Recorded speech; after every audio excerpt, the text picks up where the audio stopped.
UDF ജയിച്ചാൽ ആരാകും മുഖ്യമന്ത്രി എന്ന കാര്യത്തിൽ ലീഗിന്റെ നിലപാട് VD സതീഷിനൊപ്പമായിരുന്നു. അതായത് ലീഗ് സപ്പോർട്ട് ചെയ്തത് VD സതീഷിനെയാണ്.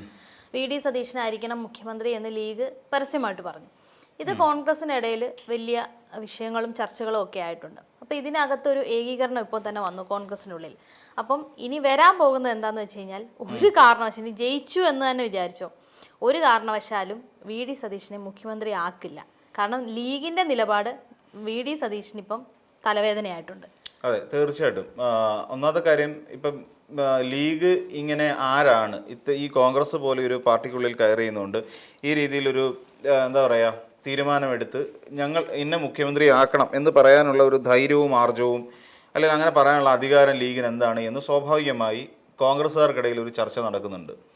അത് എന്തുകൊണ്ടാണെന്ന് ചോദിച്ചാൽ, ഈ ലീഗിനെ എല്ലാ കോൺഗ്രസ്സുകാർക്കും ഇഷ്ടമാണോ എന്ന് ചോദിച്ചാൽ അല്ല. കാരണം ലീഗിന് ഇല്ലാത്തതും എന്നാൽ കോൺഗ്രസിന് പ്രാധാന്യമുള്ളതുമായ മേഖലകളിൽ, മണ്ഡലങ്ങളിൽ, അല്ലെങ്കിൽ തദ്ദേശ തെരഞ്ഞെടുപ്പ് അടക്കമുള്ളെടുത്ത് പരിശോധിച്ചാൽ അവിടങ്ങളിലൊക്കെ പലപ്പോഴും ലീഗിന് സ്ഥാനാർത്ഥി നിർത്തും. കാര്യം ഇത്ര സീറ്റ് അവർക്ക് കൊടുക്കണമല്ലോ. അപ്പോൾ അങ്ങനെ അവരെ സ്ഥാനാർത്ഥിയെ നിർത്തി കഴിയുമ്പോൾ അവിടെ പ്രാദേശിക തലത്തിലുള്ള ഭിന്നതകൾ കാരണം പലപ്പോഴും അത്തരത്തിലുള്ള ലീഗ് സ്ഥാനാർത്ഥികൾക്ക് വോട്ട് നൽകാതിരിക്കുക എന്ന് പറയുന്ന ഒരു രീതി കോൺഗ്രസ് എല്ലാ കാലത്തും നിലനിർത്തി പോന്നിട്ടുണ്ട്. അതിൻ്റെ അർത്ഥം ഇപ്പം നമ്മൾ ചിന്തിച്ചാൽ മതി, ഈ കോൺഗ്രസ് എന്ന് പറയുന്ന ഈ ഒരു സംവിധാനം, KPCC എന്ന് പറയുന്ന സംവിധാനത്തിനകത്തുള്ള എല്ലാവരും ലീഗുമായിട്ട് അടുപ്പം പുലർത്തുന്നവരൊന്നുമല്ല.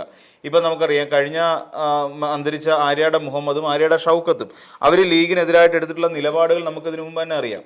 ലീഗിന് ഒരു മന്ത്രിയെ കൂടി അധികം നൽകിയാൽ ആ മന്ത്രിസഭയായിരിക്കും അവസാനത്തെ കോൺഗ്രസ് മന്ത്രിസഭ. അത് ഉമ്മൻചാണ്ടിയുടെ കാലഘട്ടത്തിൽ ആര്യാട മുഹമ്മദ് അങ്ങനെ ഒരു നിലപാടെടുത്തതാണ്.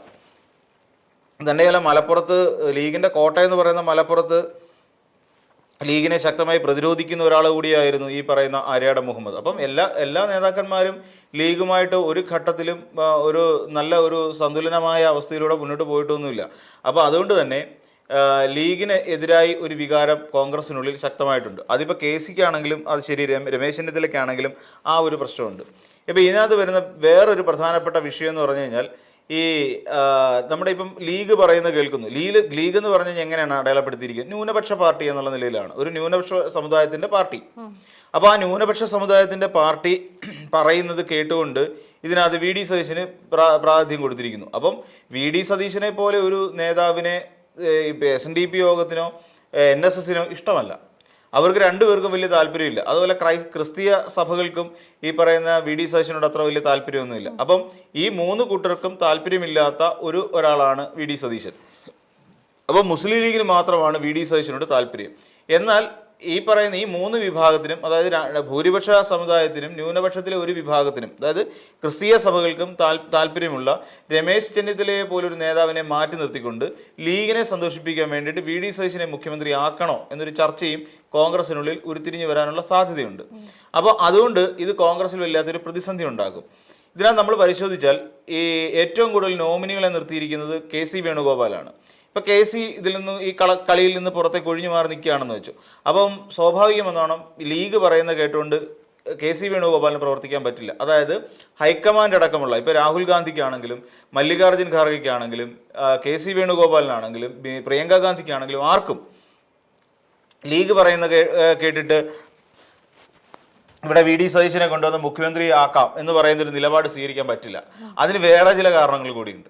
ആ കാരണം നമ്മൾ വയനാട് തെരഞ്ഞെടുപ്പ് സമയങ്ങളിലേക്ക് നമ്മളൊന്ന് ഉറ്റുനോക്കിക്കഴിഞ്ഞാൽ നമുക്ക് ആ കാര്യം മനസ്സിലാവും. എന്താണെന്ന് വെച്ച് കഴിഞ്ഞാൽ, ഇപ്പം പലപ്പോഴും വയനാട് തെരഞ്ഞെടുപ്പ് കാലത്ത് ഏറ്റവും കൂടുതലുണ്ടായ ഒരു വിവാദം എന്താണെന്ന് വെച്ചാൽ, വയനാട്ടിൽ ലോക്സഭാ തെരഞ്ഞെടുപ്പിൽ ഏറ്റവും കൂടുതൽ വോട്ടുള്ള ഒരു കക്ഷി എന്ന് പറയുന്നത് മുസ്ലിം ലീഗാണ്. അത് തന്നെയല്ല, ആ ലീഗ് പ്രവർത്തകരുണ്ട്.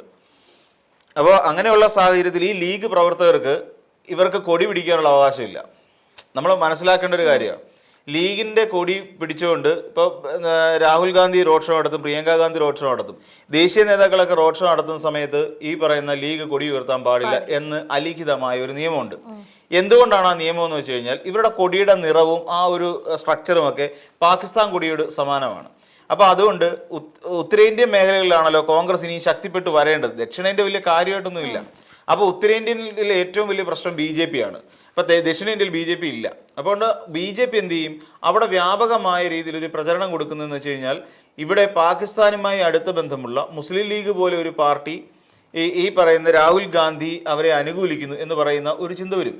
ആ ചിന്ത പിന്നെ ഉത്തരേന്ത്യയിലുള്ള പൊട്ടന്മാരോട് ഈ കാര്യം പറഞ്ഞു കഴിഞ്ഞാൽ പാകിസ്ഥാനികളാണ് അവിടെ കൊടിയും പിടിച്ചുകൊണ്ട് നടന്നതെന്ന് ഉത്തരേന്ത്യൻ പൊട്ടന്മാരോട് പറഞ്ഞാൽ അവിടെ ഉള്ളവർ കോൺഗ്രസിനെ പതുക്കെ കൈയൊഴിയും, രാഹുൽ ഗാന്ധിയെ കൈയൊഴിയും.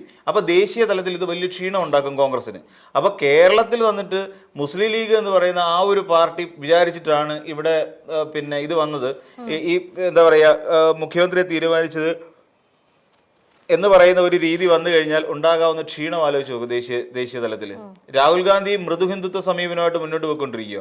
അതായത് പിന്നെ ഈ ബൂർഷയെ തോൽപ്പിക്കാൻ ബൂർഷയുടെ അപ്പനാവണമെന്ന് പറയുന്ന പോലെ യഥാർത്ഥ പിന്നെ ഹിന്ദു വർഗീയവാദികളെ തോൽപ്പിക്കാൻ അതിൻ്റെ അപ്പുറത്തെ വർഗീയവാദി ആവേണ്ട വരുന്ന ഒരു അവസ്ഥയിലാണ് ഇപ്പം കോൺഗ്രസ് ഉള്ളത്. അല്ലെങ്കിൽ രക്ഷപ്പെടത്തില്ല, അത് വേറൊരു കാര്യം. അപ്പോൾ അതുകൊണ്ട് മൃദു ഹിന്ദുത്വ സമീപനമായിട്ട് മുന്നോട്ട് പോയിക്കൊണ്ടിരിക്കുന്ന കോൺഗ്രസിന് അത് വലിയ തിരിച്ചടിയായി മാറും. അപ്പോൾ ലീഗിനെ സന്തോഷിപ്പിക്കാൻ വേണ്ടി വി.ഡി. സതീശനെ മുഖ്യമന്ത്രിയാക്കി കഴിഞ്ഞാൽ വടക്കേ ഇന്ത്യയിൽ പറയുന്നത് എന്തായിരിക്കും? അവർ പറയുന്ന കേട്ടുകൊണ്ട് പ്രവർത്തിക്കുന്നവരാണ് കോൺഗ്രസ്സുകാർ എന്ന് പറയുന്ന ഒരു വല്ലാത്ത ഒരു പ്രശ്നം ഇവിടെ ഉണ്ടാവും. ആ പ്രശ്നം കൂടി ഒഴിവാക്കണം. അപ്പോൾ ഇത് കെ.സി. വേണുഗോപാലിനറിയാം.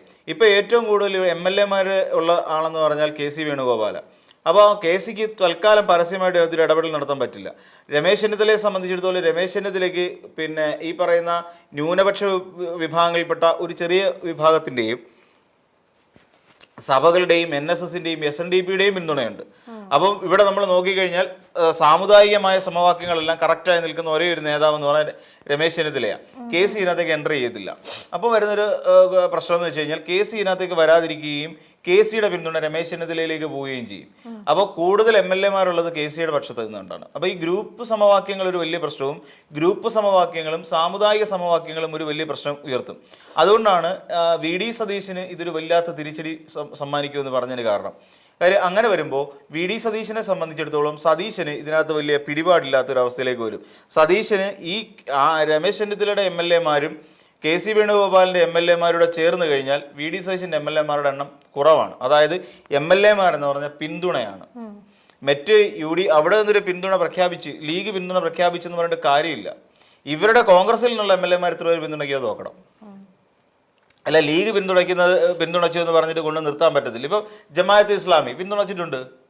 ഈ ജമാഅത്ത് ഇസ്ലാമി പിന്തുണയ്ക്കുന്ന വിഷയവും കൂടെ ദേശീയ തലത്തിൽ ചർച്ച ചെയ്യപ്പെടും. നമ്മൾ പറയുന്ന പോലെ ഇപ്പം നമ്മൾ ബംഗാൾ തെരഞ്ഞെടുപ്പിനെ കുറിച്ച് ചർച്ച ചെയ്യാറുണ്ട്, നമ്മൾ തമിഴ്നാട് തെരഞ്ഞെടുപ്പിനെ കുറിച്ചും അസം തെരഞ്ഞെടുപ്പിനെ കുറിച്ചും നമ്മൾ ചർച്ച ചെയ്യാറുണ്ട്. എന്ന് പറയുന്ന പോലെ കേരളത്തിലെ തെരഞ്ഞെടുപ്പും ദേശീയ തലത്തിൽ ചർച്ച ചെയ്യപ്പെടും. കാരണം ദേശീയ തലത്തിലുള്ള ഒരു ദേശീയ നേതാവ് ഇവിടുത്തെ MP ആണ് പ്രിയങ്ക ഗാന്ധി. മറ്റൊരാൾ ഇവിടുത്തെ MP ആണ്, രാജിവെച്ചു എന്ന് മാത്രമേ ഉള്ളൂ രാഹുൽ ഗാന്ധി. ഇവർ രണ്ടുപേരും കേരളവുമായി ബന്ധപ്പെട്ട് നിൽക്കുന്നതുകൊണ്ട് തന്നെ ഇത് ദേശീയ തലത്തിൽ വലിയ ചർച്ചാ വിഷയമാവും. ദേശീയ നേതാക്കന്മാർ പിന്നെ കെ.സി. വേണുഗോപാൽ ദേശീയ നേതാവാണ്, കേരള നേതാവല്ല. കാരണം പിന്നെ AICC ജനറൽ സെക്രട്ടറി ആയിട്ട് നിൽക്കുന്ന ഒരാളാണ്. അപ്പോൾ അങ്ങനെ നിൽക്കുന്ന ഒരാളും കൂടി ഇടപെടുന്നതുകൊണ്ട് കോൺഗ്രസ് അല്ലെങ്കിൽ ഇവിടുത്തെ UDF-ന്റെ ചെറിയ ചലനം പോലും ദേശീയ തലത്തിൽ വലിയ രീതിയിൽ ചർച്ച ചെയ്യപ്പെടും.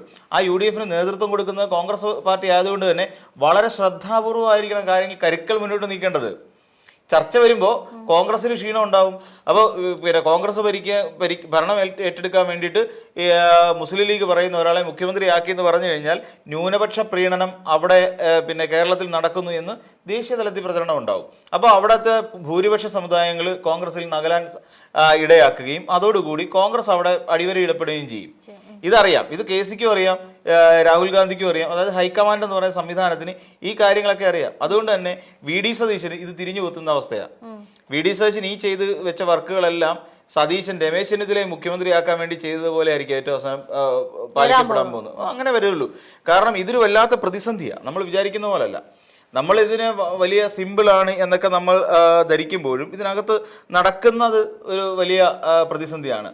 അതായത് ഇപ്പം UDF ജയിച്ചു കഴിഞ്ഞാൽ ഉണ്ടാകാൻ പോകുന്ന ഒരു വലിയ പ്രശ്നത്തിലേക്കാണ് ഇത് വിരൽ ചൂണ്ടുന്നത്. നമ്മൾ കരുതും ഈ കോൺഗ്രസ്സിലെ ഉടനെ ജയിച്ചു കഴിഞ്ഞ ഉടനെ മന്ത്രിമാരെയൊക്കെ മെയ് 21-ാം തീയതിയോടുകൂടി സത്യപ്രതിജ്ഞ നടപ്പിലാകും എന്നൊക്കെ നമ്മൾ കരുതും. പക്ഷെ ഉണ്ടാകാൻ പോകുന്നില്ല. സത്യപ്രതിജ്ഞ ആ ദിവസമൊക്കെ ഫിക്സ് ചെയ്യും.